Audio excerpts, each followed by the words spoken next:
Everyone wants to be able to say, I saw it. See? They take off the shoe, and she throws it on the ground. The bull saw the whole thing. Rabbi Gissinger he was the one who was in charge over there. And Rabbi Trank is standing in the corner and crying like a baby. I was so spoken. He was so appropriate. Everyone's into son, and Rabbi Trank has a heart. He's crying like a baby.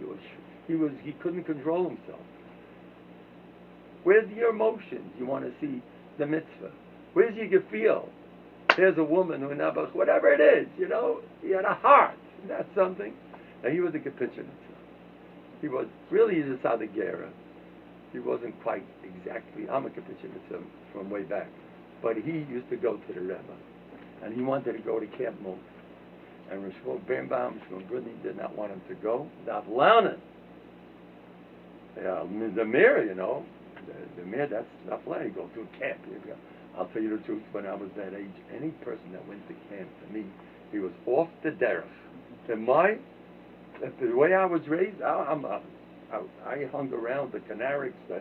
I was from the Peaksville, the New Rochelle Island. I mean, the way Heimel, and also I didn't understand these type of things. What do you mean going to camp? Not Lenin. And by the way, it's a big aura. It's a big aura. Not Lenin. Not a joke. Anyway, so they didn't want him to go. So he went to the Kapitchitz Rebbe. Kapitchitz Rebbe told him, go tell them that I said that if you don't go, what's going to be with the kids? So they changed. They got the message and they changed their mind. And for those who give on, David Drake, he became against. That was. I heard another man said that the Kapitchitz Rebbe told him, you should do for the public, but expect nothing. Don't expect anything. It's a very healthy attitude. Don't expect anything from anybody. That's wonderful. I would encourage all my Hasidim to get involved in doing for the klal over time, and don't expect nothing. It's very healthy. It works for the Eibishter. Anyway, I heard a Meiser. This Meiser is a mitzvah of farsim b'chol tfutzis Yisrael. You're going to hear Navardiga at its best. There was a Yid I knew in Navardiga, and I knew that his wife was not so not one of those glick shaduchim like they say, to say the least. I was once on the phone with her. Oh, was she the real thing? Boy, she was perfect. She knew how to curse, and she was really nasty. And anyway, he once told me that he couldn't figure out a Tosfos for a week. And he reminded himself that he didn't like the gefilte fish that his wife made. He wanted her to make it a different way, and he maybe hurt her feelings. So he asked his wife Machila about the gefilte fish mice. I don't know what exactly happened there.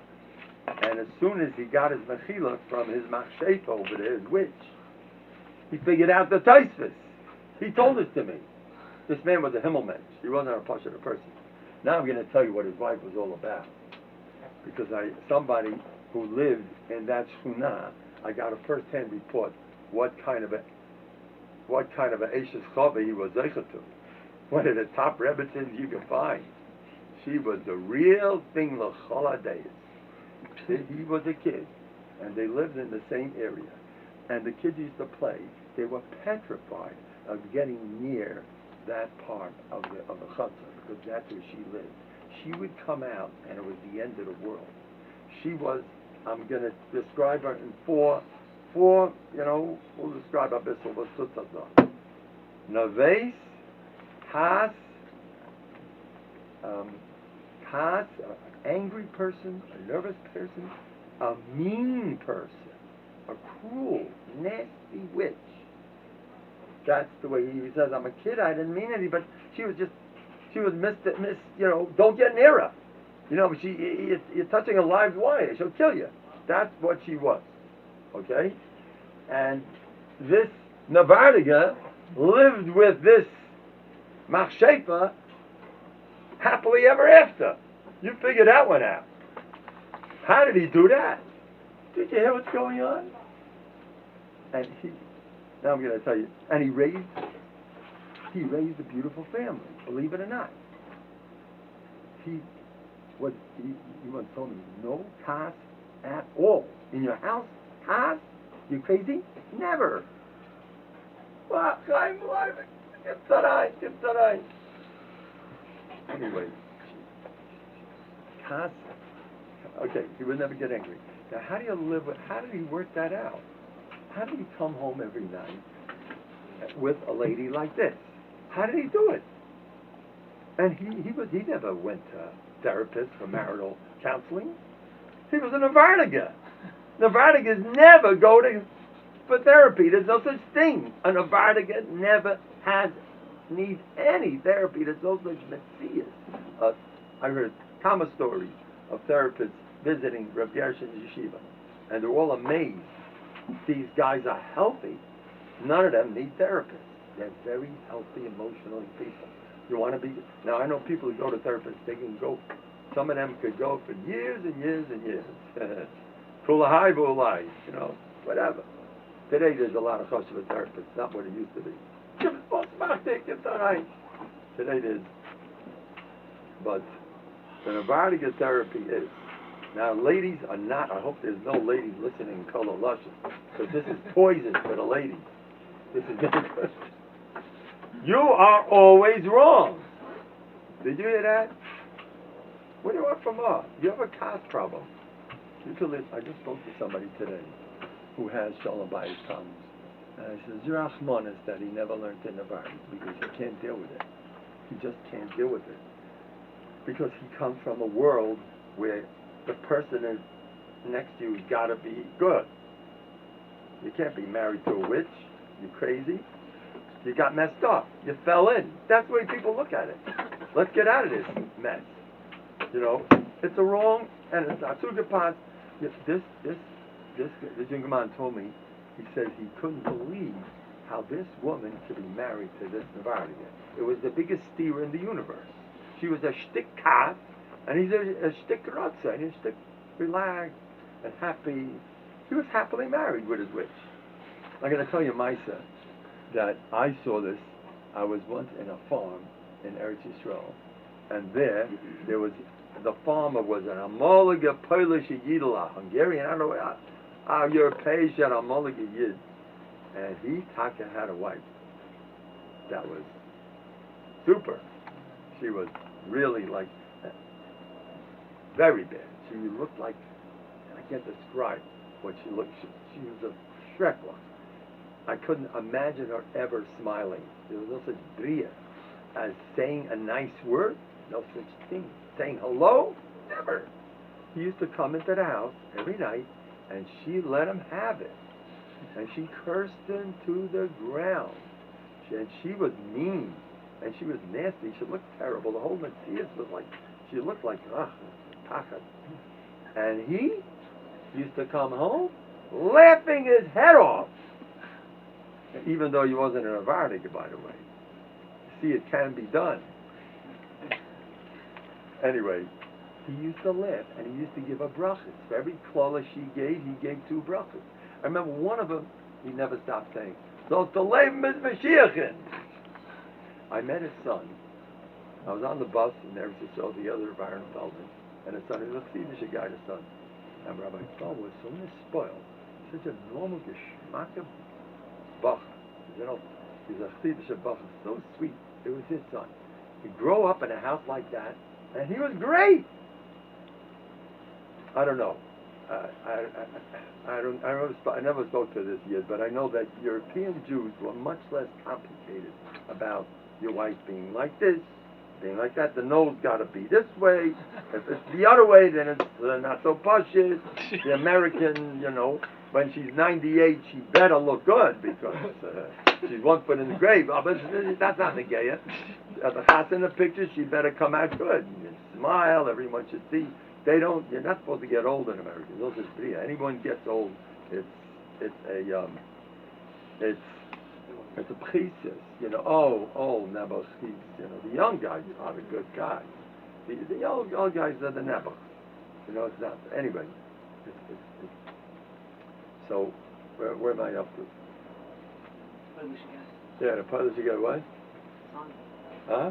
Yeah, someone's geschmack. Anyway, so the person in the Vatican, they held your balabas over everything in your life. And if you learn Musar, and you know how to learn Musar, your life is your Musar Sefer, not your wife. What's your wife? Your wife is your Nisayan. Everybody's got to have a relationship with his wife. It's not so mukhrach. Some do, some don't. It's not mukhrach. I saw G'day, Rabbi Miller. Did you think he had such a relationship with his wife? I'm not sick of talking. You think Rabbi Miller ever told his wife his problems? Come on, give me a break. It never happened. What was his relationship with her? Because he had the Eibishter. He had the Rabbi Shalom. I had a friend, Rav Lenches. He told me, when he has a problem, he goes to the Eibishter. You speak with her. What is she going to tell you? The Tanakh Yo says, don't tell your problems to your wife and how everyone's fighting with you. Because she's going to be, say, yeah, I know the other side. I know you, I also know you. I know you, God's fine. Don't tell, give him a chair, give him that eye, push him, give him that eye. I know, Rav Nosson told us the first Chassid, don't tell your wife your pekla. I don't know all your peklas, basically. But when you're fighting with somebody, for sure not. I really don't believe it. I'm very European about it. Finishkin, Americana, and that. I don't believe in telling your wife your peckle. I don't like that stuff. You have a peckle? Go to your friend. I once heard that somebody once gave up here in Lakewood. God, that's finishing man, tightening man. He once spoke here at Torah Basar, and he mentioned about it when he has problems, and he doesn't tell his wife, So one of the guys sitting there, he's a manal today in Lakewood, what? You don't tell your wife? He looked at him like, what? How could that be? You don't tell your wife. Every move he does, he tells his wife. Out, divide. So you know what he said? I loved his answer. He says, there's one Meshuggah in the house. You don't have to have two. It's bad enough. I'm going crazy. And I believe like that myself. Big time. I avoid what's that there. Go to a Ben Torah. You want to discuss your problems with someone who knows how to learn, who once saw a Tosfos in his life. You know the Alter Rebbetzin? She was known to be from the women to Gadol Hador. She wasn't Stam. The Alter Rebbetzin. Chana Perel. Professor Zalman's daughter. Tzaddik is Gemura. Azad Tzaddik is Edelkeit. She. What she wants. They once asked her. The Bachram asked her a Shaila. Get a seat, come on, give them a seat. We got Chashuva people here. Now, so they wanted a Bachram. Rabbi had an accident. And since then, I don't know, there's a Shaila how he had to go to Florida to raise money, take a plane or take a different way, a train, a plane, what it was. They had a whole Shaila. And they said, Treg the Rebbetzin. She was standing there in the dining room. Let's ask the Rebbetzin. They asked her, you know what she said? Me, Afroi? Gibst du fragen? Bachrim? Fragen mir? Bachrim is lernen Teire? Guys who knows what a Tosfos look like are asking me answers. That's what she said. You ask a Yidin today, an answer. Oh, she'll let you know, boy. You'll never be finished with her. What does she have answers? By the way, answers is a big form of covet. They're asking me answers. You know who I am? I got the answers. What are you talking? Think I'm a nobody. That's why they never stop talking, because they're shicker from the cover that they're getting. No, and I have a different opinion, and I think, no, and I think this is, I know, I think, they know, boys, it ain't everything. I hope there's no ladies listening to this. Anyway, my sister, Allah Shalom, come tonight. Her name was Rommel Feder. She was a Tzaddik Gemur. Rabbi said, come in, go by my neck. I'm hitting the 500 mark. My Kabbalah on the Elah is not to speak for less than 500 people. I'll cover that Torah, not my own cover, if I say so. Only cover that Torah. So, Baruch Hashem, we're getting there. Kim Tzadai, Rabbi said, Kim Tzadai. You're making me feel cautious. We're about 450. Anyway, where are we up to? Somebody got to have a memory around it. What? Rabbi's sister. Oh. She should have a listing. You got Nathan. My sister was a Tzadikis Gemura. And she used to talk like that all the time with me on the phone. I don't think too much of these ladies. Who's a lady? She used to tell me that. And she wasn't the type of that famous, you know. There are some women, that's the way they are. And it's a big miler sometimes. A lot of men like to be the boss. And they need a real yes, a man type of lady. The type that whatever you say, you're always right. They need that because they can't function otherwise without them totally in charge. The man has to dominate. And some of these ladies like it, and it fits in. You be the brains, and I'll be the yehuda, the Noshanite and Kalis, and it's going to work. By the way, talking of marriages, give tonight. There's room. There's no much yes. Wait, let's move the table. Let's go. Let's move the table. Anyway. So, where are we up to? Oh, there's other relationships. They say in certain German, by the Goyim, I don't know about the Goyim, it's official. She's boss. It's official. Siegfried, you know, I am in charge. The lady is in charge. He doesn't mind. Yes, of course. You're the charge. You're the lady. What's the shiva? The lady is in charge. Now, some people, it works like that. It makes a taste. There's no rules. Whatever the Abishter gave you, that's the best thing for you. You know what you're going to be saying all day long? So-and-so's got a good relation. I never fell in. Do you know how many people going around saying that? You'd be shocked. It's human nature to feel like you got messed up. In a Vardig, whatever you got, you're a winner. Because this is saying, your whole life is centered around your limud amusa. You're not involved in marriage, relationships, and do we get along? You're not into that garbage. You're into how is my cast doing? I came here to conquer cast. How's my kid now? How's my sin now? How's my cast? How's my Abbas Yisrael? Dad, you're in a different world. And man, you can't go wrong. You're not interested in what she looks like, what she is. She isn't. Why not Kamina? Where's your cousin? Next world, you come up there. They're going to ask you, did you conquer the cast? Did you have the last? You've been down here 10 times already. You realize? And we give you another chance now. You're still all depressed and all angry and all this. You didn't start working on it. I got to tell you something about working on these things. Now I'm gonna be a little bit left wing. I love that, being left wing. It's a lot of fun. Being left wing. Now I said something when I was master Yitzchak Kohen. Rabbi Yitzchak Kohen told me very sharp. I will not say it in public what he actually did tell me. What he told me? Oh, if I ever say that in public, I'm in a lot of trouble. But in private, I'll tell you.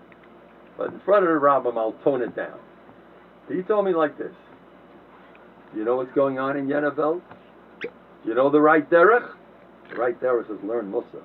He told me that many times. And he told me Tubalski, you have Tubalski's firm. Tubalski is a yid that wrote Sidras, Tikkun Amidus. I have a whole set of them on Anova and on not worrying about Bezyenis and these type of things. On Chesed, Tubaldi. Sidras, Tikkun Amidus. He had a dream. Tubalski had a dream. An Alta Navardiga came to him. This Navardiga spent his life being Mefetz Musa. He put out Sfarim, whatever. Tubalski had a dream, and in the dream, this person told him, I want you to know, you're being Mefetz Musa, you're lucky. Because I did that, and it took me 1/2 hour to get to my place in Gan Eden. You know what that is? To get there in half an hour? You know what